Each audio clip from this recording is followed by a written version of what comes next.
ရွာထဲကနေနိုင်ငံတော်လမ်းမကြီးစီဓာတ်ရိုက်ပေါက်တဲ့ကတ္တရာလမ်းကိုကျွန်တော်ကိုယ်တိုင်ကုန်ကြခံပြီးခင်းပေးခဲ့တာဒါပေမဲ့အဖေရွာပြန်လာတဲ့ခါမှာတော့လမ်းဖြတ်တန်းကကျပ်2000ပေးဆောင်ခဲ့ရတယ်ကျွန်တော်ရွာလူကြီးစီဖုန်းဆက်တော့သူကလမ်းပြုပြင်ထိန်းသိမ်းကကျပ်9သိန်းပေးဆောင်မှုပြောတယ်မဟုတ်ရင်တော့တတ်မှတ်ထားတဲ့စီကံအတိုင်းလုပ်ရမယ်တဲ့အစားတုံးကတော့ဒီရွာလူကြီးကပဲရင်ဘက်ကိုလက်သီးနဲ့ထုပြီးမင်းကတရွာလုံးရဲ့ကျေးဇူးရှင်ကြီးပါနောက်တစ်ချိန်မင်းအိမ်မှာဘာကိစ္စပဲရှိရွာကတက်နိုင်သမျှကူညီပေးမယ်လို့အမခံခဲ့တာအခုတော့အဖေကကိုယ့်အိမ်ကိုပြန်လာတော့လမ်းဖြတ်တန်းကပေးနေရပြီးကျွန်တော်ချက်ချင်းပဲအဆောက်အဦဖြတ်သိမ်းရေးအဖွဲ့ကိုဆက်သွယ်လိုက်ပြီးရွာဝင်က9ကီလိုမီတာရှိတဲ့ကတရားလမ်းတွေကိုအကုန်လုံးတူးဆော့ဖျက်ဆီးခိုင်းလိုက်တယ်မူလအတိုင်းရှုံးပွက်လမ်းပြန်လုပ်ပစ်လိုက်တယ်အဲ့ဒီနေ့ကမိုးကတအားရွာနေတာအဖေကပလတ်စတစ်မိုးကအင်ဂျီကိုဝစ်ပြီးထရက်တာမောင်းသူခုံမှာထိုင်နေတဲ့အဲ့ဒီမိုးကအင်ဂျီစိမ်းကဝစ်လာတာ3နှစ်ရှိပြီးလေပင်းသားမှာအပေါက်တစ်ပေါက်ပြဲနေတော့မိုးရီတွေကအဲ့ဒီကြားထဲကနေစီးဝင်နေတဲ့အဖေကပခုံးလေးတွန့်ပြီးမိုးမိနေတဲ့ငှက်တကောင်လိုဖြစ်နေရှာတယ်ထရက်တာနောက်တွဲထဲမှာတော့အခုလေးတင်ရိတ်သိမ်းလာတဲ့စပားတွေအပြည့်ပဲရွှေဝါရောင်စပားနံတွေကမိုးတန်ကြောင်ရိုင်လဲကုန်ပြီးအချို့စီးတွေကမမြဲတော့ပဲမိုးရီတွေရွှွန့်လွန်နေတဲ့အတူအောက်ကိုရောကျနေတယ်အဲ့ဒါအဖေတရားဒီလုံးပင်ပန်းစိုက်ပျိုးခဲ့တဲ့စပားတွေပိတာချင်း3000ကျော်ရှိတယ်ဒါပေမဲ့အခုတော့ဒီကားကရွာဝင်မှာတားဆီးခံထားရတယ်လမ်းလေခေါင်မှာတန်ပေါင်ကြီးတစ်ခုကက်လက်ဖြတ်ထားပြီးအပေါ်မှာဆိုင်းဘုတ်အနီလေးချိတ်ထားတယ်အမြင့်1.2မီတာကန့်သက်အလေးချိန်9တန်ကန့်သက်တဲ့တန်ပေါင်ရဲ့တန်ပိုက်တွေကအသစ်ဆက်ပဲဂဟေးဆက်ထားတဲ့နေရာတွေကပြောင်းလဲနေတာကြည့်ရတာဒီရက်ပိုင်းတွင်းမှာစိုက်ထူထားတာသိတာတယ်ကျိုးတစွန်းကမိုးကအင်ဂျီကိုခြုံပြီးလက်ထဲမှာတန်တုတ်တစ်ချောင်းကင်ထားတဲ့အဖေကိုမျက်စောင်းထိုးကြည့်နေရင်ပါဇက်မှာလည်း secret တလိပ်ခဲထားသေးတယ် secret အစကမိုးရေဆိုပြီးတဝက်ပြဲနေတာတောင်သူကမလွတ်ဘူးဒီတိုင်းခဲထားတော့အဖေကအပင်မခံပါနဲ့တော့ဒီတိုင်ကအခုလေးတင်ကဟေစော်ပြီးပိတ်ထားတာအပရက်ကားကအလေးချိန်ကျော်နေပြီတစွန်းဒီလန်းကထဲကျူးတန်မဏိတိုင်ပတ်စံထုတ်ပြီးခင်းပေးထားတာလေးငါကားက3တန်ကျော်လေးတင်ဘလို့လှုပ်လန်းပြစ်မှာလဲထဲကျူးနမယ်နဲ့လာမချောက်ပါနဲ့လမ်းကကျိုးမိသားစုရွာတဲ့ရောက်လာပြီဆိုရင်ဒါကရွာပိုင်းလမ်းပဲဘသူကအလေးချိန်မကျော်ဘူးပြောလဲကြုတ်ကြည့်ရတာအဖကားကအနည်းဆုံး10တန်ရှိတယ်လမ်းပြတ်သွားရင်အဖလျော်နိုင်မလားအဖေစိတ်ပူသွားပြီးကားပေါ်ကဆင်းလာတဲ့ခြေထောက်ကရှုံးပွက်အိုင်နဲ့နစ်သွားပြီးရှုံရည်တွေကဘောင်းပြီးအထိဆင်းကုန်တဲ့အဖေတန်တွေတုံးနေရှာတဲ့တကယ်ပဲ3တန်ပဲရှိတာပါတစွန်ရဲ့အလိုက်တင်လေးလှုပ်ပေးပါဦးစီကန်းဆိုတာစီကန်းပဲဖြတ်ချင်ရင်လည်းရတယ်လမ်းကြီးခိုက်ကြီးကျပ်2000ပေးခဲ့2000ငါစဘာတကားလုံးရောက်မှဘလောက်ရမှာမို့လို့လဲပတ်စံမရှိရင်တော့ဒီမှာပဲမိုးမိနေတော့ပေါ့ကျိုးတစွန်းကလှည့်ထွက်သွားပြီးလမ်းဘေးကကင်းတဲတဲ့ဝင်သွားတဲ့တစိမ့်ပြကတ်ထားတဲ့တကားကိုလည်းဆွဲပိတ်လိုက်တယ်အဲ့ဒီကင်းတဲကရွာကနေယာယီဆောက်ထားတဲ့တံပြအိမ်လေးပဲတကားမှာစာရွက်တရွက်ကတ်ထားတယ်ရွာလန်းစီမံခန့်ခွဲရေးရုံးနဲ့စာရွက်ကအသစ်စာလုံးတွေကကျိုးတစွန်းကိုယ်တိုင်ရေးထားတာမို့လို့လက်ရေးကစောင်းနဲ့အဖေကမိုးထဲမှာရက်နေပြီးမှန်ပြတင်းပေါက်ကိုအသေးအတန်လိုက်ခောက်နေတယ်တကားဖွင့်ပါဦးတကားဖွင့်ပေးပါဦးအစတုန်းကရွာလူကြီးပြောထားတာရှိသားပဲဒီလမ်းကိုငါတို့အိမ်ကကြိုက်တယ်လို့သွားနိုင်နေဆိုတာကင်းထဲကနေကျိုးတစွန်းရဲ့စိတ်မရှိတဲ့အော်ဟစ်တန်ထွက်လာတယ်အဖေလက်တွေခောက်ရလွန်းလို့နီရဲနေပြီးအတန်လဲတိမ်ဝင်သွားပြီးမိုးကပိုသေးလာတဲ့အဖေရဲ့ပလတ်စတစ်မိုးကာကမိုးကိုမကာကွယ်နိုင်တော့ဘူးလေပင်ကြားကနေရေတွေစီးဝင်ပြီးကြောပြင်တစ်ခုလုံးဆူရွှဲနေပြီးအဖေကချောင်းဆိုးကျင်တာကိုအောက်ထားရလို့မျက်နှာတစ်ခုလုံးညှဉ်းညမ်းနေတယ်ကျွန်တော်ရွာဝင်ကိုရောက်လာတဲ့အချိန်မှာမြင်လိုက်ရတဲ့မြင်ကွင်းကဒါပဲအဖေကရေဆူရွှဲနေတဲ့ကြက်ကလေးတစ်ကောင်လိုရှုံးပွက်ထဲမှာရက်ပြီးပိတ်ထားတဲ့ပြတင်းပေါက်ကိုတောင်းပန်တိုးရှိုးနေတာကျွန်တော်ချက်ချင်းပြေးသွားပြီးအဖေပခုံးကိုလှမ်းဖေးမလိုက်တဲ့အဖေလက်ကိုကင်မိတဲ့အချိန်မှာရေခဲတုံးကိုကင်မိတယ်လို့ပဲကျွန်တော်လှည့်ပြီးအဲ့ဒီကင်းထဲကိုစိုက်ကြည့်လိုက်တော့ရင်ထဲမှာဒေါသတွေတဟုန်ထိုးထွက်လာတဲ့ရွာကိုလမ်းကင်းပေးဖို့ကျွန်တော်ချက်သိန်း9000အကုန်ကြခံခဲ့တာဒါပေမဲ့အဖေရွာပြန်လာတာကိုလမ်းဖြတ်တန်းက2000ပေးရတယ်လေလားကျွန်တော်ရွာလူကြီးစီသွားပြီးအကျိုးအကြောင်းပြောတော့ရွာလူကြီးကပြောတယ်ရွာလန်းဆိုတာလူတိုင်းပိုင်တဲ့လမ်းဖြတ်တန်းကစီကန်းကိုလူတိုင်းကတတ်မှတ်တာငါသာဆုံးဖြတ်နိုင်ရင်ချက်ချင်းလွတ်ပေးမှာပေါ့တဲ့။ဘာလို့တခြားသူတွေရဲ့ကားကဒီလမ်းကိုသွားလို့ရပြီးကျွန်တော်အဖေထရက်တာကြမှာ2000ပေးရတာလဲရွာလူကြီး။ခမရတာဘာသဘောလဲဒီလမ်းကလွန်ခဲ့တဲ့2နှစ်ကကျွန်တော်3000အကုန်ကြခံပြီးခင်းထားတဲ့ကတ္တရာလမ်းရွာကတပြားမှမဆိုင်ရဘူး။လမ်းကင်းတုံးကကျွန်တော်နေတိုင်းလုပ်ငန်းခွင်မှာစောင့်ကြည့်နေခဲ့တာအသားတွေ3ထပ်လောက်လန်ထွက်တဲ့အထိနေပူထဲမှာနေခဲ့ရတာအဲ့ဒီတုန်းကကျိုးတစုံကတအားကိုဖော်ရပြနေခဲ့တာလုပ်ငန်းခွင်မှာအချိန်မှရောက်လာပြီးကျွန်တော်ကိုရွာရဲ့လက်ကောင်ကြီးလို့ခေါ်ခဲ့တာလေနောက်တစ်ချိန်ရွာမှာဘသူကမှကျွန်တော်ကိုအနိုင်ကျင့်ခွင့်မရှိစေရဘူးလို့သူပဲအာမခံခဲ့တာအဲ့ဒီတုန်းကကျိုးတစွန်းကလုပ်ငန်းခွင်ကိုစောင့်ကြည့်ပေးဖို့တောင်းဆိုခဲ့သေးတယ်ပစ္စည်းတွေခိုးမခံရအောင်ကြည့်ပေးမယ်ဆိုလို့ကျွန်တော်ကသူ့ကိုမိုးဖိုး3000တောင်ပေးခဲ့သေးတယ်နောက်မှတိလိုက်ရတာကသူစောင့်ကြည့်ပေးတယ်ဆိုတာအဲ့ဒီမှာရက်ပြီးဟိုညွန့်ဒီညွန့်လောက်တာပဲကျွန်တော်ဝယ်ထားတဲ့ဘီလက်မြင်နဲ့အိတ်ကိုလည်းသူ့အိမ်ကဝက်ချန်ဆောက်ဖို့ခိုးယူသွားသေးတယ်အဲ့ဒီတုန်းကကျွန်တော်မပြောခဲ့ဘူးရွာသူရွာသားအချင်းချင်းမျက်နှာချင်းဆိုင်နေရတာမို့လို့တစ်ချက်လောက်လွှတ်ပေးလိုက်တာအခုပြန်စဉ်းစားကြည့်မှအဲ့ဒီတုန်းကသဘောကောင်းခဲ့တာကမှားသွားတာပဲကျွန်တော်အချိန်နဲ့ရှောက်သွားပြီးကင်းတဲ့တကားကိုကန်ဖွင့်လိုက်တယ်ကျိုးတစွန်းထွက်ခဲ့စမ်းကျိုးတစွန်းကခြေထောက်ချိတ်ပြီးကလတ်ထိုင်ပေါ်မှာလဲလျောင်းနေတုံးဖုန်းထဲမှာဗီဒီယိုတွေကြည့်နေတယ်သူကကျွန်တော်ကိုအပေါ်အောက်အကဲခတ်ကြည့်လိုက်ပြီးအိုးတထေးကြီးပြန်လာပြီးပဲပြန်လာလဲစီကန်းတော့လိုက်နိုင်ရမယ်လေလို့ပြောတယ်ဘယ်သူကဒီစီကန်းထုတ်တာလဲကျိုးတစွန်းကရေကျဲကျဲနဲ့ရွာကော်မတီအစည်းအဝေးကဆုံးဖြတ်တာရွာရဲ့ပိုင်ဆိုင်မှုကိုကာကွယ်ဖို့နဲ့ကားကြီးတွေလမ်းမကျိတ်အောင်လို့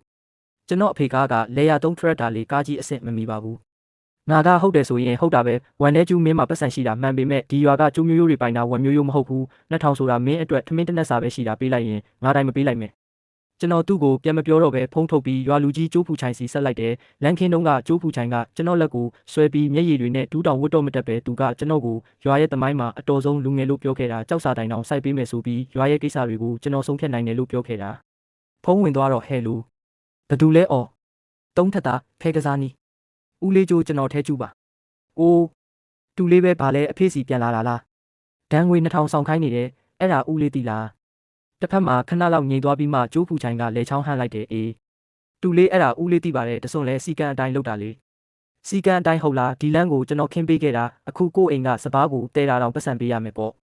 စကားကိုအဲ့ဒီလိုမပြောရဘူးလေမင်းလန်းခင်းပေးတာမှန်ပါတယ်ဒါပေမဲ့မင်းကရွာကိုလှူခဲ့တာမဟုတ်လားလှူပြီးသားဆိုတော့ဒါကအများပိုင်ဖြစ်သွားပြီးစီကံဆိုတာအားလုံးသဘောတူတတ်မှတ်ထားတာကျွန်တော်ဖုန်းကိုတင်းတင်းဆုပ်ထားလို့လက်စစ်တွေဖြူကုန်နေရွာသူရွာသားအချင်းချင်းဒီလောက်ရှက်မရှိလိမ့်မယ်လို့ကျွန်တော်မထင်ခဲ့ဘူးဦးလေးကျိုးအခုမိုးကတအားရွာနေတာအဖေကမိုးမိပြီးချောင်းတွေဆိုးနေပြီးစပားတွေလည်းပုတ်ကုန်တော့မယ်ဟူမင်းတို့အိမ်ကိုပဲခွင့်ပြုပေးလိုက်ရင်နောက်ပိုင်းတခြားကားတွေကလည်းဖြတ်ချင်ကြမှာပေါ့ဒီလမ်းကတရွာလုံးအတွက်တာဝန်ရှိတာလေလမ်းပြတ်သွားရင်ဘယ်လိုလုပ်မလဲဒါဆိုခမများတို့သဘောကဒီပတ်စံကမဖြစ်မနေပေးရမယ်ပေါ့ဒါကစီကံပဲဦးလေးလည်းစီကံကိုဥဆောင်ပြီးမဖြတ်နိုင်ဘူးကျိုးဖူချိုင်ကပြောပြီးတာနဲ့ဖုံးချသွားတယ်ဖုံးထဲကအတန်တိတ်သွားတာကိုနားထောင်ရင်မိုးထဲကထရက်တာကိုကြည့်လိုက်တယ်အဖေကချောင်းတွေပိုဆိုးလာပြီးခါလေးကိုင်းနေတာကြည့်ရတာတအားကိုအိုမင်းမစွမ်းဖြစ်နေရှာတယ်အဖေကအသက်68နှစ်ရှိပြီးစပင်းတွေအကုန်ဖြူနေပြီးလက်တွေမှာလည်းအသားမာတွေနဲ့အဖေကတသက်လုံးတောင်တူလှုပ်လာတာဘယ်သူနဲ့မှစကားများခဲ့တာမဟုတ်ဘူးအခုတော့ကိုယ်တိုင်မြင်တွေ့ကြည့်ပြင်းလာတဲ့လူငယ်လေးရဲ့တားဆီးမှုကိုခံနေရတယ်ကျိုးတဆုံကဘေးကနေမောက်မောက်မမာနဲ့ရေနေတယ်ကြားတယ်မလားရွာလူကြီးကတောင်အမိတ်ပေးလိုက်ပြီးဝန်တထေးကြီးပတ်စံမြင်မြန်ထုတ်ဆန်းပါတတ်ပါတယ်ဗျာသူ့ရဲ့ရုပ်ဆိုးတဲ့မျက်နှာကိုကြည့်ရင်ကျွန်တော်ရင်ထဲကနောက်ဆုံးကြံနေတဲ့တနာစိတ်လေးပါပျောက်ကွယ်သွားပြီးကောင်းပြီကျိုးတဆုံမင်းတော်တယ်ကျွန်တော်အိတ်ထဲကပတ်စံအိတ်ကိုထုတ်ပြီးငွေဆက်ကူအနီးအရွက်20ကိုသူ့မျက်နှာပေါ်ကိုပြစ်တင်လိုက်တဲ့ပတ်စံတွေကမိုးထဲမှာလွင့်ပြန်သွားတယ်ပတ်စံပေးပြီးတကားဖွင့်တယ်ကျိုးတဆုံကခဏတော့ကြောင်သွားတယ်ကျွန်တော်တကယ်ပေးလိုက်မယ်လို့သူမထင်ထားဘူးသူချက်ချင်းပဲငုံပြီးလိုက်ကောက်တော့တယ်အစကတည်းကဒီလိုလုပ်ရင်ပြီးတာပဲကိုစကားတွေအများကြီးပြောနေစရာမလိုဘူးသူကဖြည်းဖြည်းချင်းလမ်းလျှောက်သွားပြီးတောဖွင့်ကအမြင့်ကန့်သက်တိုင်ကိုမပေးလိုက်တဲ့အဖေကအိတ်ထဲကဆိုရွှဲနေတဲ့အကျွေးစေးလေးတွေကိုထုတ်လာတဲ့ထဲကျူးဒီပတ်စံကအဖေရပါတယ်အိမ်ရင်ပြန်ရအောင်မိုးမမိစေနဲ့တော့ဝန်တထေးကြီးနောက်တစ်ခါပတ်စံယူလာဖို့မမိနဲ့အောင်တော့ကျွန်တော်ကားပေါ်မှာထိုင်နေရင်ဖုန်းထဲကနံပါတ်တစ်ခုကိုရှာပြီးခေါ်လိုက်တဲ့အဖေကိုအိမ်ပြန်ဖို့ချင်းပြုတ်ရီတိုက်ပြီးအနားယူခိုင်းလိုက်တဲ့အမေကဘေးမှာထိုင်ပြီးမျက်ရည်တုံးနေတဲ့ထဲကျူးဒီနေရာမှာဆက်နေလို့မရတော့ဘူးအစကမင်းလန်းခင်းတုံးကတော့တရွာလုံးကချီကျူးခဲ့ကြတာအခုကျတော့ဘာလဲကျိုးတစွန်းတို့အိမ်ဆောက်တုံးကအုတ်တဲတဲ့ကားတွေလမ်းဘေးကိုကျိတ်သွားတာတောင်ဘယ်သူမှမတားဘူးပြီးတော့ရွာအရှိပိုင်းက1 0ဆန်းတို့အိမ်ကအစာတဲတဲ့ကားကြီးတွေကငါတို့ထရက်တာထက်10ဆလောက်ပိုလေးတယ်အဲ့ဒါကြတော့ဘာလို့မတားတာလဲအိမ်ခေါင်မိုးကမိုးရေတွေကတန်းစီပြီးကျနေတဲ့ခြံထဲမှာလဲရေတွေတင်နေပြီးခဏနေတော့ခြံတကားကိုတွန်းဖွင့်ပြီးအိမ်နီးနားချင်းအချို့မိုးကာတွေနဲ့ဝင်လာကြတယ်ခေါင်းဆောင်လာတာကရွာထဲကအတော်လေးဝံဒီလူကအချောင်းလိုက်ဆုံးပဲလန်ခင်းတုံးကတော့ကျွန်တော်အိမ်ကိုကိုယ်တိုင်စိုက်တဲ့ဟင်းသီးဟင်းရွက်တွေနေတိုင်းလာပို့ပြီးထဲကျူးလေးရေထဲကျူးလေးနဲ့မောင်ရင်းနံမလို့ခေါ်ခဲ့တာထဲကျူးပြန်လာပြီးလာကြားတယ်ခုနကရွာဝင်မှာတစွန်းနဲ့စကားများခဲ့တယ်ဆိုအတော်လေးဘာကိစ္စရှိလို့လဲထဲကျူး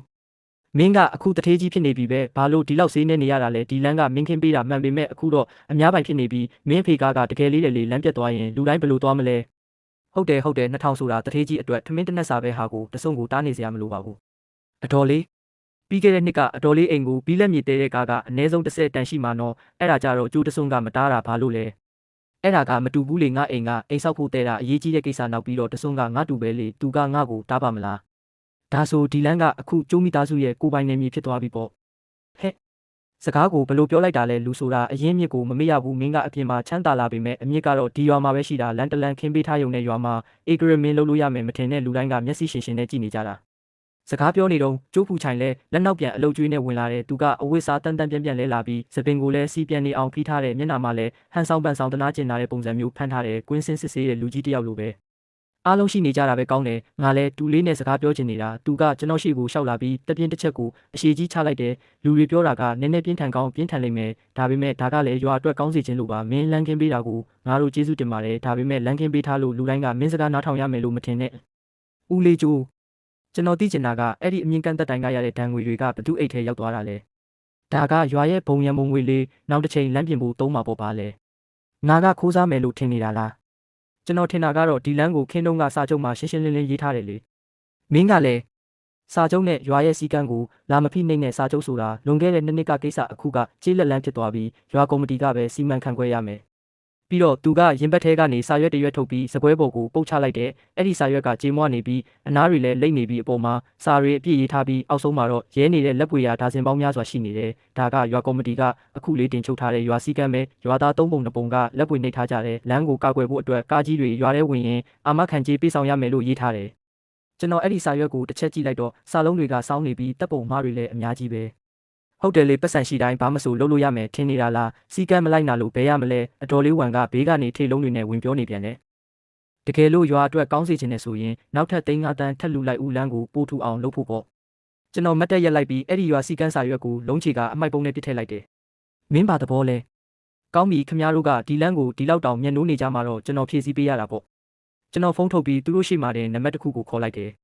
Hello ဝန်မန်နေဂျာလားကျွန်တော်ဝန်ထဲကျူပါအခုလုပ်ငန်းခွင်ထဲဝင်လို့ရပြီဟုတ်တယ်ရွာဝင်က9ကီလိုမီတာကတ္တရာလမ်းတွေကိုအကုန်လုံးတူးဆွဖြည့်ဆည်းပစ်လိုက်တလက်မမချန်တဲ့မူလအတိုင်းရှုံ့ပွက်လမ်းပြန်လုပ်လိုက်ဝန်ထဲကျူမင်းယူသွားပြီလားအများပိုင်လမ်းကိုမင်းဖြည့်ရဲတယ်ပေါ့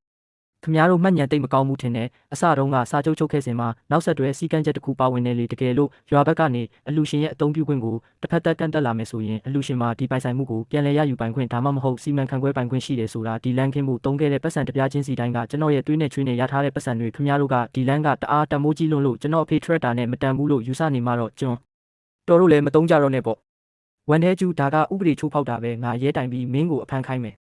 တိုင်လေးတခါတည်းရဲတွေကိုပြလိုက်ဦးခမရတို့ကိုပိုင်အမြင့်ကန့်တက်တိုင်တွေစိုက်ပြီးလမ်းဖြတ်တန်းကတောင်းနေတာတွေကိုပြီးတော့အတော်လေးဝန်အတော်လေးတို့အိမ်ကရွာပိုင်မြေကိုကျူးကျော်ဆောက်ထားတာတွေကိုရောတခါတည်းအစစ်ဆေးခံမလားဝန်မျိုးနွယ်မင်းဘသူကိုခြောက်နေတာလဲမြေတူးဆက်တွေဝင်လာနိုင်ပါမလားငါလူတွေကိုခေါ်ပြီးရွာဝင်မှာစောင့်နေမယ်ဘသူကလမ်းကိုတစ်ချက်လောက်ထိရဲလဲကြည့်ရသေးတာပေါ့ကျိုးတစွန်းမင်းအခုပဲသွားဆောင်နေလိုက်တာအကောင်းဆုံးပဲတတိထားဦးနော်အဲ့ဒီတန်တိုင်ကကျင်းတောင်ကြံခဲ့မှာမဟုတ်ဘူးကျိုးတစွန်းရဲ့ကြမ်းတမ်းတဲ့မျက်နှာကိုကြည့်ရင်ကျွန်တော်ရင်ထဲကနောက်ဆုံးကြံနေတဲ့တနာစိတ်လေးပါကုန်းဆုံးသွားပြီးအဖေကအတန်တွေကြားလို့နိုးလာပြီးအဝိချုံကထွက်လာတဲ့မျက်နှာကဖြူဖြော့နေပြီးနှုတ်ခမ်းတွေလည်းပြနေတော့မယ်ဒါဘာတွေလုပ်နေကြတာလဲကိစ္စတွေကိုဒီလောက်အထီးကြီးအောင်မလုပ်ပါနဲ့အဖေဒီလမ်းကိုကျွန်တော်တို့မနှမျောပါဘူးသူတို့ကရှုံ့ပွက်လမ်းမဲ့လိုချင်နေမှတော့ကျွန်တော်ပြန်ပေးလိုက်မယ်ရှုံ့ပွက်လမ်းဟုတ်လားဒါကအခြေခံအဆောက်အုံကိုဖျက်ဆီးတာပဲမင်းကိုတရားစွဲမယ်ကြိုက်တယ်လို့ဆွဲပါမနှက်ဖြန်ထီတောင်စောင့်စရာမလိုဘူးအခုပဲစမယ်အရှိဘက်ကအမြင့်ကန့်တက်တိုင်ကနေအရင်ဆက်ဖြစ်မယ်ကျွန်တော်တကယ်လုပ်တော့မယ်ဆိုတာကျိုးဖူချိုင်တီးသွားတဲ့အခါမှာတော့လေတန်ကချက်ချင်းပြောကြသွားတယ်လေရော့သွားတဲ့ဘောလုံးတစ်လုံးလိုပဲထဲကျူးတူလေးကိစ္စတွေကိုကောင်းကောင်းဆွေးနွေးလို့ရပါတယ်ကွာတဆုံကစိတ်တူတက်လို့ပါပတ်စံကိုပြန်ပေးရင်မရဘူးလားကျိုးတဆုံကမကြေမနက်နဲ့ပတ်စံ2000ကိုစပွဲပေါ်ပုတ်ချလိုက်တယ်ရေဆက်လေးတွေတောင်ဆင်သွားတယ်ရပြီပတ်စံပြန်ပေးပြီးလမ်းကိုတော့မထိနဲ့ဒီပတ်စံကိုခမားတို့ရွာကော်မတီအတွက်ပဲတင်ထားလိုက်ပါတွေးတိုးကြစေဝယ်တောက်ဖို့ပေါ့ဒါမှမဟုတ်ခိုင်ခန့်တဲ့ရေကဖက်နှက်တွေဝယ်ဖို့ခြံထားလိုက်ဦးဘာလို့လဲဆိုတော့နောက်ပိုင်းရှုံ့ပွက်လန်းတွေကတွားရလာရခက်လိမ့်မယ်လေ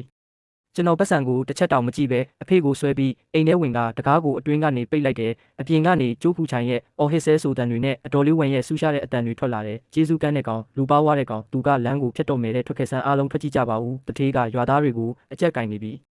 ရွာထဲကမီးလုံးတွေတစ်လုံးပြီးတစ်လုံးလင်းလာတယ်ကျွန်တော်ပြတင်းပေါက်နာမှာရက်ပြီးအဲ့ဒီမီးလင်းတွေကိုကြည့်နေမိတယ်လွန်ခဲ့တဲ့2နှစ်ကလမ်းခင်းတုန်းကလည်းအခုလိုညမျိုးပါပဲရွာသားတွေကဟင်းတွေယူလာပေးပြီးကျွန်တော်ကိုရွာရဲ့ဂုံဆောင်လို့ပြောခဲ့ကြတာကျွန်တော်ကတော့ဒါကိုကြီးပွားတိုးတက်မဲ့လမ်းလို့ထင်ခဲ့တာတကယ်တော့ကျေးဇူးကန်းတဲ့လူတစုရဲ့လောဘကိုဖြည့်ဆည်းပေးခဲ့မိတာပဲဒီလိုမှတော့လေအကုန်လုံးဖြည့်ဆည်းလိုက်တာအကောင်းဆုံးပဲ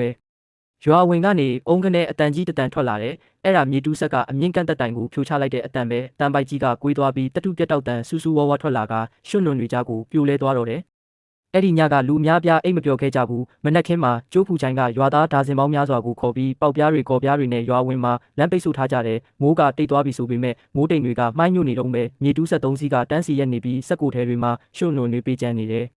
ဘသူထိရဲလဲကြည့်ရသေးတာပေါ့ဝန်ထဲကျူးမင်းဒီနေ့ဒီလမ်းကိုတူးရရင်ငါမင်းနဲ့အသေးလဲတိုက်မယ်ကျိုးတစုံမင်းစမ်းကြည့်လိုက်လေဒီလမ်းမှာကတ္တရာတွေအများကြီးရှိတယ်မိတောက်ကတော့အကြီးကြီးဖြစ်မှာပဲဝန်တထေးလူတွေကတအားများနေတဲ့အတင်းဝင်လို့ရင်ပြဿနာတက်မှာစိုးရတယ်တကယ်လို့တက်စီပလင်းတွေနဲ့ပြစ်ပေါက်ရင်ဒုက္ခရောက်ကုန်မယ်ဦးလေးကျိုးအင်အားကတော့မသေးဘူးပဲ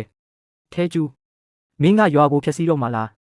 းဝန်ထဲကျူးနောက်ဆုံးအခွင့်အရေးတစ်ခါပေးမယ်ဒီဆက်တွေကိုအခုချက်ချင်းမောင်းထုတ်သွားတာဆိုရင်ငါတို့ထိုင်ပြီးဆွေးနွေးလို့ရသေးတယ်ဘာဆွေးနွေးမှလဲနောက်တစ်ခါကျွန်တော်အဖေလမ်းဖြတ်ရင်ဘယ်လောက်ပေးရမလဲဆိုတာကိုလားငါပြောပြီးပြီပဲပတ်စံပြန်ပေးမယ်လို့ကျွန်တော်ကအဲ့ဒီ2000ကိုမက်နေတာမဟုတ်ဘူးကျွန်တော်လိုချင်တာကတရားမျှတမှုဟုတ်လားမင်းလမ်းဖြတ်လိုက်ရင်လူတွေဘလို့သွားလာမလဲကလေးတွေကြောင်းဘလို့တက်မလဲဒါကမင်းရဲ့တရားမျှတမှုလားပတ်စံရှိတိုင်းမောက်မာလို့ရမလားဟုတ်တယ်ဒါတွေကအများပိုင်မြေတွေမင်းဖြတ်တာကဥပဒေချိုးဖောက်တာပဲကျေးဇူးကန်းတဲ့ကောင် သူတို့ရဲ့ရုပ်ဆိုးတဲ့မျက်နှာတွေကိုကြည့်ရင်ကျွန်တော်ရင်ထဲမှာငြိမ်သက်သွားတယ်ကျွန်တော်အိတ်ထဲကနေစာရွက်စာတမ်းအထက်လိုက်ကိုထုတ်လိုက်တယ်အဲ့ဒါတွေကကျွန်တော်မလာခင်ကတည်းကပြင်ဆင်ထားတဲ့စာချုပ်မိတူတွေပဲအဲ့ဒါတွေကိုလေထဲကိုဝဲပြန်အောင်ပစ်လိုက်တယ်ဖြူဖွေးတဲ့စာရွက်တွေကမှိုင်းညွတ်နေတဲ့ကောင်းကင်အောက်မှာလွင့်ပြန်နေတယ်တေးသေးချာချာကြည့်ကြစမ်းဒါကအစတုန်းကယင်းနှိမ့်မြုပ်နှံမှုစာချုပ်နဲ့မြေသုံးချမှုရော်ကြီးစာချုပ်တွေအဲ့ဒီမှာရှင်းရှင်းလင်းလင်းရေးထားတယ်ဒီ9ကီလိုမီတာလမ်းအောက်ခြေကငှားရမ်းထားတာလမ်းမျက်နှာပြင်ပိုင်ဆိုင်မှုကအလူရှင်စီမှာရှိတယ်တက်တန်းက220ဒီအတော်အတွင်းမှာအလူရှင်ကလမ်းကိုပြုပြင်တာပြန်ခင်းတာဒါမှမဟုတ်ဖယ်ရှားတာတွေကိုလုပ်ပိုင်ခွင့်ရှိတယ်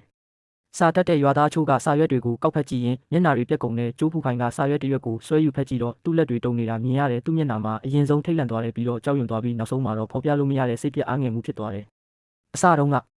ဒီအချက်မပါပါဘူးအဲ့ဒီတုန်းကခမည်းက3900ဆောင်ရွက်ခပတ်စံကိုပဲရေတွက်နေတာလေးစာချုပ်ကိုကြည့်တော့မကြည့်ပဲလက်မှတ်ထိုးခဲ့တာမဟုတ်လားမေ့သွားပြီလားကျိုးဖူချိုင်ရဲ့လက်တွေပိုတုံလာတဲ့တကူလုံးတုံရင်နေတာဆက်ကားတင်နေတယ်လို့ပဲအဲ့ဒီပတ်စံကသူတယောက်တည်းခိုးစားထားတဲ့ပတ်စံရွာမှာဘယ်သူမှမသိဘူးဒါပေမဲ့အခုကျွန်တော်ထုတ်ပြောလိုက်ပြီ3900ဟုတ်လားဘာ3900လဲအစကလန်ခင်းတုန်းကရွာကပတ်စံမထွက်ဘူးဆိုတာလေဒီပတ်စံကဘယ်ကရောက်လာတာလဲကျိုးဖူချိုင်ရဲ့မျက်နှာကနေရာကနေဖြူဖြူရာကနေပြသွားတော့တယ်ကျွန်တော်သူ့ကိုဆက်မပြောတော့ဘူးစလို့တော့ဒီကနေစပြီးမီတာ100ချတခါကျင်းတုပြစ်ဘယ်သူထိရဲလဲကျွန်တော်ဘေးကဝစ်စုံနဲ့လူအချို့ကချက်ချင်းရှိတိုးသွားတယ်အဲ့ဒါကျွန်တော်ငှားလာတဲ့ professional တက်တော်ဆောင်တွေပဲ3စက္ကန့်တောင်မပြည့်ခင်မှာပဲကျိုးတစွန်းကရှုံ့ဘွက်ထဲမှာအဖိခံလိုက်ရပြီးမျက်နှာကရှုံ့အိုင်နဲ့နစ်သွားတယ်တက်စီပလင်းကိုလည်းကျွမ်းကျင်စွာတင်စီလိုက်တယ်ဝန်ထဲကျူးမင်းတတိရှိရင်ငါ့ကိုတတ်လိုက်လေကျွန်တော်သူ့ရှိမှစောင်းကြောင်ထိုင်ပြီးရှုံ့တွေပေးချန်နေတဲ့သူ့မျက်နှာကိုကြည့်လိုက်တယ်မင်းကိုတတ်မယ်ဟုတ်လားမင်းလိုလူမျိုးကကျွန်တော်လက်ကိုပေးချန်အောင်လုပ်ဖို့တောင်မတန်ပါဘူးဒါပေမဲ့ဒီလက်မရှိရင်မင်းရဲ့မျိုးပေါ်ကတဲနဲ့ကြောက်လုပ်ငန်းတွေဘယ်လိုဆက်လုပ်မလဲဆိုတာမင်းသိစေရမယ်မင်းရဲ့ကားကြီးတွေကတော့နောက်ပိုင်းတခြားမျိုးကနေပတ်မောင်းရလိမ့်မယ်တစ်ခေါက်ကို2နာရီလောက်ပို့ကြမှာပေါ့ကျိုးတစွန်းရဲ့မျက်လုံးထဲမှာနောက်ဆုံးတော့ကြောက်ရွံ့မှုတွေမြင်လိုက်ရပြီးမြေတူးဆက်ရဲ့ကော်ပြားကြီးကမြင့်မြင့်မားမားကျွတ်တက်လာပြီးကောင်းကင်ရံအောက်မှာလက်သီးစုပ်ကြီးတစ်ခုလိုဖြစ်နေတယ်အဲ့ဒါကချုံးမွေးတဲ့ကတ္တရာလမ်းပေါ်ကိုအားနဲ့ရိုက်ချလိုက်တယ်အုံးထူထဲတဲ့ကတ္တရာတုံးတွေကလန်တက်လာပြီးအောက်ကကြောက်ခဲလန့်အခြေကိုမြင်လိုက်ရတယ်အဲ့ဒီအတန်ကတုံလှီးပြီးအားပါလာတယ်ဝန်ထဲကျူးရက်လိုက်ပါဦးဒါကရွာရဲ့အသက်သွေးကြောကိုဖျက်တောက်လိုက်တာပဲအိုးဖះကြီးကြည့်ကြပါဦးအတော်လေးဝန်လန်ခင်းတုံးကအတော်လေးတို့အိမ်ကမြေ3စတူယန်မီတာပါသွားလို့3900တောင်းခဲ့တယ်လေနောက်ဆုံးကျွန်တော်ပေးခဲ့ရတယ်အခုကျွန်တော်လမ်းဖြတ်လိုက်ပြီဆိုတော့အဲ့ဒီမြေကိုပြန်ပေးမယ်လေဝမ်းမတာတင်ဘူးလားအတော်လေးဝန်ရဲ့ငိုတန်ကချက်ချင်းရက်သွားတယ်ပါဆက်ကြီးဟောင်းလောင်းနဲ့ဘေးကရွာသားတွေလည်းလှုပ်လှုပ်ရှားရှားဖြစ်လာကြတယ်လမ်းခင်းစင်ကအိမ်တိုင်းလူလူကအကြောင်းပြချက်အမျိုးမျိုးပြပြီးပတ်စံတောင်းခဲ့ကြတာတချို့ကစိုက်ခင်းပျက်စီးတယ်တချို့ကအိမ်ရဲ့ဖုံးရွှေဖိန်ရှော့ပြက်တယ်တချို့ကလုပ်ငန်းခွင်ကစူမြန်တန်းကြောင်အိမ်ကကြက်မတွေဥမှုတော့ဘူးစသဖြင့်ပေါ့ကျွန်တော်ကတော့အေးအေးဆေးဆေးပြီးသွားအောင်3000လောက်ပို့ကုန်ခဲ့ရတယ်အဲ့ဒီ3000ရဲ့ရလက်ကတော့ဒီနေ့မြင်တွေ့နေရတဲ့အခြေအနေပါဘယ်အားလုံးနားထောင်ကြပါဦးဝန်ထဲကျူးကကျွန်တော်တို့ကိုတောင်ပေါ်မှာနေရတဲ့ခစ်ကိုပြန်တွန်းပို့နေတာသူကပတ်စံရှိတယ်မြို့မှာအိမ်ရှိတယ်ကားရှိတယ်သူကဂယုမဆိုင်ဘူးဒါပေမဲ့ကျွန်တော်တို့ကရောဒီလမ်းမရှိရင်စပားတွေကိုဘလို့တဲထုတ်မလဲဒီရွာမှာဒီလမ်းရှိမှမြို့ကိုသွားရင်10မိနစ်ပဲကြာတာလမ်းမရှိရင်တစ်တီးတွေဘလို့ရောက်မလဲကလေးတွေကြောင်းဘလို့တက်မလဲထဲကျူးဦးလေးတောင်းပန်ပါတယ်မင်းဖေကိစ္စအတွက်တစုံကိုလူပုံအလဲမှာတောင်းပန်ခိုင်းပါမယ်မရဘူးလားတောင်းပန်မယ်ဟုတ်လားအပိုတွေပြောမနေနဲ့တက်တိရှိရင်အကုန်တူးပြစ်လိုက်မတူးတဲ့သူကတောက်သုံးမကြတဲ့သူပဲကောင်းပြီတစွန်းကဒီလောက်တောင်တက်တိရှိမှတော့ကျွန်တော်ဖြည့်ဆည်းပေးရမှာပေါ့ကျွန်တော်လက်ဝဲရမ်းလိုက်တော့မြေတူးဆက်3စီးစလုံးအလုတ်ဆက်လုပ်ကြတော့တဲ့ဆက်အင်ဂျင်တန်တွေကတောင်ကြားထဲမှာဟိန်းထွက်နေပြီးဝေးလံတဲ့တောအုပ်ထဲကငှက်တွေတောင်လမ်းပြန်ကုန်ကြတဲ့ကတ္တရာလမ်းတွေကတလက်မှချင်းစီကွာကျလာတာကဒဏ်ရာဟောင်းတစ်ခုကိုပြန်ခွဲလိုက်တယ်လို့ပဲလူအုပ်ထဲကနေတိုးတိုးတိတ်တိတ်ပြောဆိုတန်တွေထွက်လာတယ်ဖြတ်လိုက်တော့ဘာထူးမှလဲထဲကျူးကတကယ်လုံနေတာအားလုံးကအဲ့ဒီ2000ကျောင်းဖြစ်ရတာအခုတော့အားလုံးဒုက္ခရောက်ကုန်ပြီတစွန်းတယောက်တည်းကိုလည်းအပြစ်တင်လို့မရပါဘူးအစတုန်းကထဲကျူးစီကနေအကျိုးအမြတ်မယူခဲ့တဲ့သူဘယ်သူရှိလို့လဲအားလုံးပါဇက်ပိတ်ထားဘာကြောက်နေကြတာလဲသူတကဘာလုံးကိုပြောင်းပြန်လာနိုင်မယ်လို့ငါမယုံဘူးတစွန်း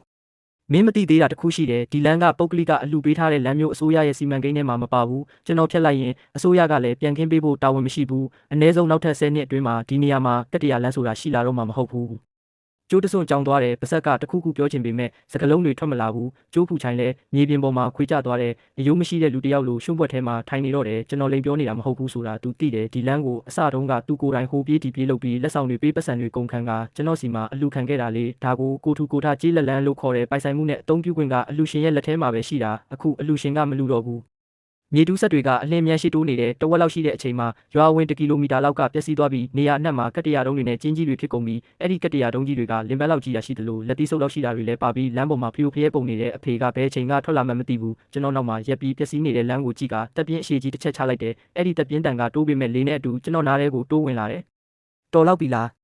မတော်သေးဘူးသူတို့ကဒီလမ်းကအများပိုင်လမ်းလို့ပြောကြတယ်မဟုတ်လားအခုကျွန်တော်ကလမ်းမျက်နှာပြင်ကိုယူသွားပြီးမြေကြီးကိုတော့အများပိုင်ဖြစ်ပြန်ပေးလိုက်မယ်ဒါကိုမူလပိုင်ရှင်စီပြန်ပေးတယ်လို့ခေါ်တာပေါ့ထဲကျူးမင်းကသူတို့လူကြီးလူငယ်အကုန်လုံးကိုအငတ်ထားတော့မှလား ငတ်တာမငတ်တာကသူတို့ကိစ္စလမ်းကိုကျွန်တော်ပေးခဲ့တာကျွန်တော်ပဲပြန်ယူပိုင်ခွင့်ရှိတယ်အဖေထက်မပြောတော့ပဲအိမ်ထဲပြန်ဝင်သွားတယ်အဖေရဲ့နောက်ကျောကကိုင်းနေပြီးလေတံကြောင့်ရိုင်လဲနေတဲ့တစ်ပင်အိုကြီးတစ်ပင်နဲ့တူနေတယ်လမ်းဖြတ်ပြီး3ရက်မြောက်နေ့မှာမိုးတိတ်သွားပြီးနေကတအားပူလာတဲ့ကျိုးမိသားစုရွာကမတ်မွန်သီးတွေအတီးကထွက်တာအခုကအသီးတွေမဲ့ပြီးဈေးကွက်တင်ရမယ့်အချိန်မဲ့အရင်ကကတ္တရာလမ်းရှိတုန်းကတော့ကုန်တယ်တွေရဲ့ကားကြီးတွေကခြံဝါအထိလာကြတာမတ်မွန်သီးချင်းတွေကိုကားပေါ်တင်ပြီးအဲ့ဒီနေ့မှာတင်မြို့ပေါ်ကလက်ကားဈေးကွက်ကိုပို့နိုင်ခဲ့တယ်အခုတော့လမ်းပြတ်သွားပြီးပျက်စီးနေတဲ့လမ်းပိုင်းကဒူးစစ်လောက်ထိနစ်တဲ့ရွှင်ချင်းတွေနဲ့ကြောက်ခဲတွေအပြည့်ပဲတာမန်လေယာ3ကားတွေတောင်ဝင်ရင်နစ်ကုန်ပြီးကားကြီးတွေကတော့အနားတောင်မကက်ရဲကြဘူးကျွန်တော်အိမ်ခြံထဲမှာထိုင်နေရင်ရွာသားတွေကလက်တွန်းလဲတွေနဲ့မတ်မွန်တီးချင်းတွေကိုအပြင်ကိုခက်ခက်ခဲခဲတဲထုတ်နေကြတာကိုမြင်နေရတဲ့နေကတအားပူလို့မြေပြင်ကဖြူနေတာပဲရွာသားတွေရဲ့အင်ဂျီတွေကချွေးဆူလိုက်ပြန်ချောက်လိုက်နဲ့ကြောပြင်မှာစားဖွေးသားတွေဖြစ်နေပြီးအတော်လေးဝန်ကချွေးတလုံးလုံးနဲ့လဲကိုတွန်းလာရင်ကျွန်တော်အိမ်ရှိမှာလဲပြီးကရွှင်ချင်းနဲ့နစ်သွားတယ်သူအတင်းတွန်းပေမဲ့လဲကမရွေ့ဘူးသူထပ်ပြီးအားဆိုင်လိုက်တဲ့ခါမှာတော့လဲကဆောင်းသွားပြီးရဲနေတဲ့မတ်မွန်တီးချင်းကြကြီးကလမ်းပေါ်ကိုမှောက်ကျသွားတော့တယ်မတ်မွန်တီးတွေကရှုံရည်ထဲမှာလိမ့်သွားပြီးရှုံတွေပေးချမ်းကုန်တယ်ကုန်ပါပြီဒီလိုဆိုရင်တော့ဘလို့မှရှင်တန်လို့မရတော့ဘူးကောင်းမွန်တဲ့လမ်းကိုဘာလို့ဒီလိုလုပ်ပြကြတာလဲအမေကစိတ်မကောင်းဖြစ်ပြီးတွားကူချင်ပေမဲ့ကျွန်တော်တားလိုက်တယ်အစတုန်းကသူတို့အဖေကားကိုတားခဲ့ကြတော့ကတော်လေးကဘေးကနေလက်ခုပ်လက်ဝါးတီးပြီးအားပေးနေတဲ့တမ်မဏိတိုင်ထဲကျူးအတွက်ရွံ2000ဆိုတာဘာပြောစရာရှိလို့လဲနေမေ့သွားပြီလားလို့သူမကပြောတယ်အမေကတက်ပြင်းချပြီးရေစလုံးကိုချလိုက်တယ်ဒီအချိန်မှာဒုတိယကြေးရွာလူကြီးကျိုးကပြန်ရောက်လာပြန်ပြီးဒီတခါတော့သူ့လက်ထဲမှာအရေးသွေးမြင့်အရက်နှစ်ပလင်းဝူလျန်ကြီးကိုကင်ထားတယ်ဘဲကရလာမှန်းမသိဘူးဘူးခွန်တွေတောင်ကြေမွနေပြီးသူကမျက်နှာတစ်ခုလုံးအရေးချောင်းတွေထင်အောင်ပြုံးပြနေတာစီးတုပ်ထားတဲ့တစ်စစ်ကိုကြီးတစ်လုံးလိုပဲဦးလေးကျိုးဒီအရက်ကိုကျွန်တော်မတောက်ရဲဘူးတောက်လိုက်ရင်လမ်းပျက်စီးကြီးထပ်ပေးရမှာကြောက်လို့မင်းကအညိုးကြီးလိုက်တာဒါကြွန့်ကိုငါအိမ်ထဲမှာပဲပိတ်ထားလိုက်ပါပြီအဲ့ဒီအမြင့်ကန့်တက်တိုင်ကိုလည်းအမိုက်ဖြစ်ရောင်းလိုက်ပြီးထဲကျူးဦးလေးမင်းနဲ့တိုင်ပင်စရာရှိလို့ပါအခုမတ်မွန်သီးတွေအကုန်မဲ့နေပြီးအဝယ်တိုင်တွေကဝင်မလာနိုင်တော့လူတိုင်းယူမတက်ဖြစ်နေကြပြီးမင်းအဲ့ဒီလမ်းပိုင်းလေးကိုခဏလောက်ပြန်ခင်းပေးလို့မရဘူးလားကြောက်စီခဲလေးတွေပဲခင်းလေလမ်းခင်းရမှာလားအဲ့ဒါပတ်စံကုန်ပါလေဦးလေးကျိုးကျွန်တော်မှလည်းပတ်စံမရှိတော့ဘူးအဲ့ဒီပတ်စံတွေအကုန်လုံးဖြတ်သိမ်းရေးအဖွဲ့ငှားတဲ့နေရာမှာတုံးလိုက်ပြီးရွာကစိုက်ထုတ်မယ်ရွာကရွမ်9000ထုတ်ပေးမယ်မင်းကူညီပေးပါဦးရွမ်9000လားဦးလေးကျိုးခမည်းကျွန်တော်ကိုတူတောင်းစားများမှတ်နေလားအစတုန်းကဒီလမ်းကိုကျွန်တော်ရွမ်9တန်းအကုန်ခံပြီးခင်းခဲ့တာပြက်မြတ်1မီတာကိုရွမ်1000ကျတယ်ခမည်းက1ကီလိုမီတာခင်းခိုင်းတာဆိုတော့အနည်းဆုံးရွမ်3သိန်းကုန်မှာရွမ်9000ကတဲယူဆောက်ဖို့ကတော့မလောက်ဘူးမင်းကတကယ်ပဲတေးအောင်ပြစ်ထားမှာလားဒီရွာထဲမှာရှိသမျှလူတွေကမင်းရဲ့အကြီးအကဲတွေကြီးပဲအကြီးကဲတွေလားမိုးတဲ့ထန်တဲ့နေမှာကျွန်တော်အဖေကိုအပြင်မှာတားဆီးထားတဲ့သူတွေရွမ်2000အတွက်နဲ့လဲထွက်သီးနှံတွေပုတ်တိုးကုန်တာကိုထိုင်ကြည့်နေတဲ့သူတွေလားဦးလေးကျိုးခမည်းတို့ကျိုးမိသားစုရွာကအကြီးအကဲတွေကိုကျွန်တော်မမိနိုင်ပါဘူးကျိုးဖူချိုင်ကအရက်ပလင်းကိုကင်ပြီးလူကြားထဲကနေကုတ်ကုတ်လေးထွက်သွားတယ်ရွာလမ်းပေါ်မှာလှဲတိုးရင်းမျက်နှာမကောင်းဖြစ်နေတဲ့ရွာသားတွေအပြည့်ပဲအိမ်တကားဝါရောက်တော့သူနောက်ပြန်လှည့်ကြည့်တယ်အဲ့ဒီအကြည့်ထဲမှာအမုန်းတရားတွေနောင်တတွေနဲ့ပြောမပြတတ်တဲ့ဗလာဖြစ်မှုတွေပါနေတယ်ကျိုးတာကျွန်းတယောက်နောက်ဆုံးတော့ငြိမ်မနေနိုင်တော့ဘူးသူ့ရဲ့တဲကြောက်ထုတ်လို့ရေးဆက်ယုံရန်နာထားရပြီးကတ္တရာလမ်းမရှိရင်သူ့ရဲ့ကုန်ကားကြီးတွေအပြင်ထွက်လို့မရဘူးတရက်ကိုရွမ်ထောင်ကြီးဝင်နေတာကနေအခုတော့နေတိုင်းရှုံးနေတယ်သူချုပ်ထားတဲ့စာချုပ်တွေရဲ့ဒဏ်ကြေးကတင်တရက်ကိုထောင်ချီနေပြီးသူကသူ့နောက်လိုက်တွေနဲ့တူကျွန်တော်အိမ်ရှိကိုဒေါသတကြီးရောက်လာတဲ့အဲ့ဒီနောက်လိုက်တွေကရွာထဲကလူငယ်တွေပဲပုံမှန်ဆိုကျိုးရကြွက်စီမှာကတ်စားနေကြတာအခုတော့အားလုံးမျက်နှာညှိုးနေကြပြီဝန်ထဲကျူးမင်းထွက်ခဲ့စမ်းသူကတန်တကားကိုကန်လိုက်တာခြံထဲကဖုံတွေတောင်လွင့်စင်ကုန်တဲ့တကားပေါ်ကစာတန်းလေးပြုတ်ကျသွားတယ်သူ့မျက်လုံးတွေကသွေးကြောတွေထင်နေပြီးသပင်တွေကလည်းဖျူဖျဲနဲ့လုံခဲ့တဲ့3ရက်ကမန်တက်နေတဲ့ကျိုးရကျွန်းနဲ့တခြားစီပဲကျိုးရကျွန်းယူသွားပြီးသူကျွန်တော်ကိုထိုးဖို့လက်သီးရွယ်လိုက်ပေမဲ့တက်တော်ဆောင်ကသူ့လက်ကိုနောက်ပြန်ချုပ်ပြီးမြေကြီးပေါ်ဖိချလိုက်တယ်ဒီအချိန်မှာဒုတိယတော်လေးကအမျိုးသမီးတအုပ်နဲ့ပြေးလာတယ်ထဲကျူးနင်ကတော့လူမဆန်လိုက်တာနင်ကလူတိုင်းရဲ့တစ်တီးတွေကိုရောင်းမထွက်အောင်လုပ်တယ်နင်ဘာဖြစ်ချင်နေတာလဲဥပုပ်တလုံးတကားကိုလာမန်နဲ့အဖေနဲ့အမေကကြောက်လန့်ပြီးအိမ်ထဲကနေမထွက်ရဲပဲပြတင်းပေါက်ကနေစိုးရိမ်တကြီးကြည့်နေကြတယ်ယူသွနေတဲ့ရွာသားတွေကိုကြည့်ပြီးကျွန်တော်စိတ်ထဲမှာကြံနေသေးတဲ့တန်ရောစင်လေးပါပြတ်တောက်သွားတယ်ကျွန်တော်တက်တော်ဆောင်စီကအတန်ချက်ဆက်ကိုယူလိုက်တယ်ဒီလမ်းကိုကျွန်တော်ထပ်မခင်းတော့ဘူးမခင်းရုံတင်မကဘူးရွာထဲမှာရင်းနှီးမြှုပ်နှံထားတဲ့လုပ်ငန်းအလုံးကိုလည်းပြန်ရုပ်သိမ်းမယ်လာမယ့်လမှာဖွင့်ဖို့ပြင်ထားတဲ့စိုက်ပျိုးရေးထွက်ကုန်စက်ရုံနဲ့မြေငါးစိုက်ပျိုးရေးတွေအကုန်ပါပဲခမရတို့ကကျွန်တော်လမ်းခင်းပေးတာကိုဘရင်လှုပ်ချင်လို့ထင်နေမှတော့ခမရတို့ကိုပဲအဲ့ဒီရာဇပလင်ပြန်ပေးလိုက်မယ်ဒီနေ့ကစပြီးကျွန်တော်ဝန်ထဲကျူးနဲ့ကျိုးမိသားစုရွာအဖြတ်တောက်ပဲကျွန်တော်အိတ်ကက်ထဲကရင်းနှီးမြှုပ်နှံမှုရုပ်သိမ်းကြောင်းကြေညာချက်ကိုထုတ်ပြီးလူတိုင်းမြင်အောင်မြောက်ပြလိုက်တယ်ပြီးတော့သူတို့ရှေ့မှာပဲအစိတ်အမွာဆုပ်ခဲပြီးကျိုးရကျွန်းရဲ့ခေါင်းပေါ်ကျဲချလိုက်တယ်ကျိုးရကျွန်းမင်းဒီလန်းကိုပိတ်ချင်ခဲ့တာမဟုတ်လားအခုတော့မင်းဆန္ဒပြေးဝသွားပြီးကျွန်တော်အိမ်ထဲဝင်ပြီးလေးလံတဲ့တန်တကားကိုပိတ်လိုက်တယ်နင်းကြောင့်ပဲနင်းတောင်းတဲ့ရွယ်2000ကြောင့်စက်ယုံတွေအကုန်ပြတ်ကုန်ပြီနင်းလည်းအပြစ်မတင်တဲ့ဦးစတော့ကဝန်ထဲကျူးကိုကျေးဇူးမသိတဲ့ကောင်လို့နင်းပြောခဲ့တာမဟုတ်လားဘသူပြောလဲအဲ့ဒါကျိုးဖူချိုင်တွေးထိုးလို့လေတွေးထိုးတာလားသူများပစ္စည်းတွေယူလုံးကတော့တွေးထိုးတယ်လို့ဘာလို့မပြောလဲကျိုးမိသားစုရွာတရွာလုံးရုံးရင်ဆန်ခတ်ဖြစ်ကုန်တဲ့နောက်ပိုင်းရက်တွေကိုကျွန်တော်ကိုယ်တိုင်မမြင်ရပေမဲ့သတင်းတွေကတော့ပြန်နှက်လာတာပဲမတ်မွန်တီးတွေကခြံထဲမှာတင်ပုတ်ကုန်ပြီးဘသူမှမဝယ်ကြဘူးမဲ့နေတဲ့အသီးတွေမြေပေါ်ကျပြီးရွှွနေလို့ဖြစ်ကုန်တဲ့ရင်ကောင်းတွေတဝုံဝုံနဲ့ပဲအရင်နှစ်တွေကဆိုရွာထဲမှာအဝယ်ကားတွေပြည့်နေတာဒီနှစ်တော့ကားတစ်စီးတောင်အရေးရောင်မမြင်ရဘူးကျိုးရကျွတ်ရဲ့တဲကြောက်ဆက်ယုံပိတ်လိုက်ရပြီ သူ့ရဲ့မြေတူးဆက်ကိုအကျွေးရှင်တွေလာသိမ်းသွားပြီးကုန်ကားကြီးတွေကိုတော့စက်ယုံထဲမှာပဲတုတ်ခတ်ထားရတယ်။အဆိုးဆုံးကတော့ကျိုးဖူချိုင်မဲ့မြို့နယ်အဆင့်ခေါင်းဆောင်တွေလာစစ်ဆေးတဲ့အခါရွှွန့်တွေနဲ့ပွက်ထနေတဲ့9ကီလိုမီတာလမ်းကိုကြည့်ပြီးဒေါသထွက်လွန်းလို့တွေးတိုးတောင်တက်သွားတယ်။ကျိုးဖူချိုင်ဒါလာမင်းပြောတဲ့စံပြရွာလမ်းတွေကဘာလို့ဒီလိုဖြစ်နေတာလဲ။ဒါကလမ်းကိုကာကွယ်ဖို့အတွက်ပါ။ကာကွယ်တာအခုလမ်းတောင်မရှိတော့တာကိုဘာကိုကာကွယ်မှလဲလေကိုကာကွယ်နေတာလားခေါင်းဆောင်တွေကစိတ်ပြက်ပြီးပြန်သွားကြတယ်မပြန်ခင်မှာကျိုးမိသားစုရွာအတွက်ပေးမဲ့ထောက်ပံ့ကြေးအားလုံးကိုဖျက်သိမ်းလိုက်ပြီးလမ်းပြန်ကောင်းမှပြန်လာခဲ့လို့ပြောသွားတယ်အဲ့ဒီညမှာပဲရွာသားတွေကပေါက်ပြားတွေကော်ပြားတွေကင်ပြီးကျိုးဖူချိုင်ရဲ့အိမ်ကိုဖျက်ဆီးပစ်လိုက်ကြတယ်မှန်တွေကွဲပန်းအိုးတွေကွဲပြီးဖက်နှက်ပြီးတော့ပြောင်းပြန်လန်ကုန်တယ်ကျိုးဖူချိုင်ငါတို့လမ်းကိုပြန်ပေးမင်းဝန်ထဲကျူးရဲ့ပတ်စံတွေကိုခိုးထားတာမဟုတ်လားထွက်ခဲ့ပြီးရှင်းပြစမ်းကျိုးဖူချိုင်ကကတင်အောက်မှာပုံနေပြီးနောက်ဆုံးရဲတွေလာခေါ်ထုံးမှလူအုပ်ကလူစုကွဲသွားတယ်ဒါပေမဲ့မပြီးသေးဘူးနောက်နေ့မှာတစုံတစ်ယောက်ကကျိုးဖူချိုင်ရဲ့အိမ်ရှိမှာမစင်တွေလာပုံထားလို့အနံ့တွေနှံ့စော်နေတယ်အဲ့ဒီအချိန်မှာတော့ကျွန်တော်အဖေနဲ့အမေကိုခေါ်ပြီးဘေးကလျိုမီသားစုရွာရဲ့လမ်းမပေါ်မှာကားမောင်းနေပြီးလျိုမီသားစုရွာရဲ့ရွာလူကြီးကတော့ပြုံးလို့မဆုံးဘူးထဲကျူးမင်းပေးတဲ့ကတရဆေးတွေကြောင့်ငါတို့လမ်းကတကယ်ကိုခန့်ညားသွားပြီးကြည်စံလမ်းမျက်နှာပြင်ကဘလောက်ညီညာလဲဦးလေးလိုစီးမြင့်အတိုင်းလုံးမယ်ဆိုရင်ကျွန်တော်ဝန်ထဲကျူးကမိတ်ဆွေတွေကိုဘယ်တော့မှမရက်ဆက်ပါဘူးအဲ့ဒါပေါ့ဘသူကများမင်းအဖေကားကိုတားရဲဦးမလဲငါအယိုအိုကြီးကအရင်ဆုံးချမှာအဖေကနောက်ခန်းမှာထိုင်ရင်းတင်းပေါက်အပြင်ဘက်ကိုကြည့်နေတယ်သူ့မျက်လုံးထဲမှာတော့နည်းနည်းစိတ်မကောင်းဖြစ်နေပုံပဲထဲကျူးငါတို့ပြန်ဦးမလားလို့သူကမေးတယ်အဖေအဲ့ဒီနေရာကပြန်ဖို့မတန်တော့ဘူးကျွန်တော်မြို့ပေါ်မှာအိမ်ဝယ်ထားပြီးအလှစင်တာကလည်းအကောင်းဆုံးပဲအဲ့ဒီမှာလုံခြုံရေးရှိတယ်ကင်မရာရှိတယ်ဓာတ်လေကားရှိတယ်အရေးကြီးဆုံးကတော့အဲ့ဒီမှာလောဘကြီးပြီးအသိဉာဏ်နဲ့တဲ့အကြီးအကဲတွေမရှိဘူးအဖေကဘာမှမပြောဘဲခေါင်းပဲညှိလိုက်တယ်ဝမ်မီသားစုရွာကနေမထွက်ခွာခင်နောက်ဆုံးတစ်ရက်မှာကျွန်တော်ပစ္စည်းလေးတွေတွားသိမ်းတယ်ရွာထဲမဝင်ခင်မှာရွာထိပ်မှာလူတစုတူးထောက်နေတာကိုတွေးလိုက်ရတယ်ကျိုးဖူချိုင်ကအရှိဆုံးကနောက်မှာကျိုးရကျွန်းဒုတိယတော်လေးနဲ့ရွာသားရောက်50လောက်ရှိမယ်ဦးလေးကျိုးဒါကဘာလုပ်တာလဲထဲကျူးမင်းနောက်ဆုံးတော့ပြန်လာပြီပဲငါတို့မှားသွားပါပြီတရွာလုံးမှားမှန်းသိပါပြီသူကရင်ဘက်ထဲကနေနေရဲနေတဲ့ပလတ်စတစ်အိတ်လေးကိုတုံရင်နဲ့ကမ်းပေးတယ်ဒါကအဲ့ဒီရွက်2000ပါပြီးတော့ရွာသားတွေစုထားတဲ့ရွက်9000ပါတောင်းပန်ပါတယ်လမ်းကိုပြန်ခင်းပေးပါဦးကျွန်တော်အိတ်ကိုယူပြီးအလေးချိန်ကိုစမ်းကြည့်တယ်ပြီးတော့မြေကြီးပေါ်ပြန်ချထားလိုက်တယ်အခုနောက်ကပြောပြီးပြီလေလမ်းကင်းပစ္စည်းတွေကိုယူမီသားစုရွာကိုရောင်းလိုက်ပြီးအခုပြန်ခင်းမယ်ဆိုရင်အစ်စ်ပြန်ဝယ်ရမယ်အနည်းဆုံးယွန်း6တန်းကုန်မယ်ထဲကျူးငါ့ကိုခွင့်လွတ်ပါဦးငါဆက်ယုံလဲပြက်ပြီးမိမလည်းထွက်ပြေးပြီးငါ့ကိုအသက်ရှင်ဖို့လမ်းလေးပေးပါဦးကျိုးရကျွန်းရဲ့အတန်တွေတုံနေပြီးမျက်ရည်တွေနှက်ချေးတွေနဲ့မျက်နှာတစ်ခုလုံးပေးပွားနေပြီကျွန်တော်သူ့ကိုကြည့်ပြီးအဲ့ဒီမိုးရွာတဲ့ညကိုတတိယလိုက်တယ်အဲ့ဒီနေ့ကမိုးတွေအရမ်းရွာနေတာကျွန်တော်အဖေခမ ्या ကိုတောင်းပန်တော့ကခမ ्या ကောသူ့ကိုလမ်းပေးခဲ့လားကျိုးရကျွတ်ဆုံသွားတယ်ထဲကျူးအားလုံးကမင်းကိုကြည့်ပြီးကြီးလာကြတာလေမင်းဒီလောက်မရက်ဆက်တင်ဘူးငါမင်းကိုတကြားလုံးတောင်ကြွေးဘူးလေရက်ဆက်တယ်ကျွန်တော်လန်ကင်းတုံးကခမ ्या တို့ပတ်စံတောင်းတယ်စက်ယုံထောင်တုံးကအကျိုးမြတ်တောင်းတယ်ကျွန်တော်အဖေကောက်ပဲတီးနှံတဲတာကိုခမ ्या တို့ကအသက်နဲ့လဲဖို့လုပ်တယ်အခုမှရက်ဆက်တယ်လို့လာမပြောနဲ့ဒီလမ်းကိုကျွန်တော်မခင်းတော့ဘူးခမ ्या တို့တကယ်ခင်းချင်ရင်ကိုပါတာပတ်စံစုပြီးခင်းကြပေါ့တယောက်ကိုတောင်းကနန်းလောက်ထည့်ရင်ရတာပဲကားပြီးတွေလဲပတ်သွားပြီးရွှွန့်ရည်တွေကအဲ့ဒီလူတွေရဲ့မျက်နှာပေါ်ဆင်းသွားတယ်ဘယ်သူမှမရှောင်ကြဘူးရွှွန့်ရည်တွေကြားထဲမှာပဲဒူးထောက်နေကြတယ်ကားနောက်ကြည့်မှန်တယ်မှာကျိုးမိသားစုရွာကတဖြည်းဖြည်းဝေးသွားပြီးကျိုးနေတဲ့အမြင့်ကန့်တက်တိုင်ကကျိုးပဲ့နေတဲ့အုတ်ကူမှတ်တိုင်တစ်ခုလိုရွှွန့်တွေကြားထဲမှာထိုးထောင်ကြံရစ်ခဲ့တယ်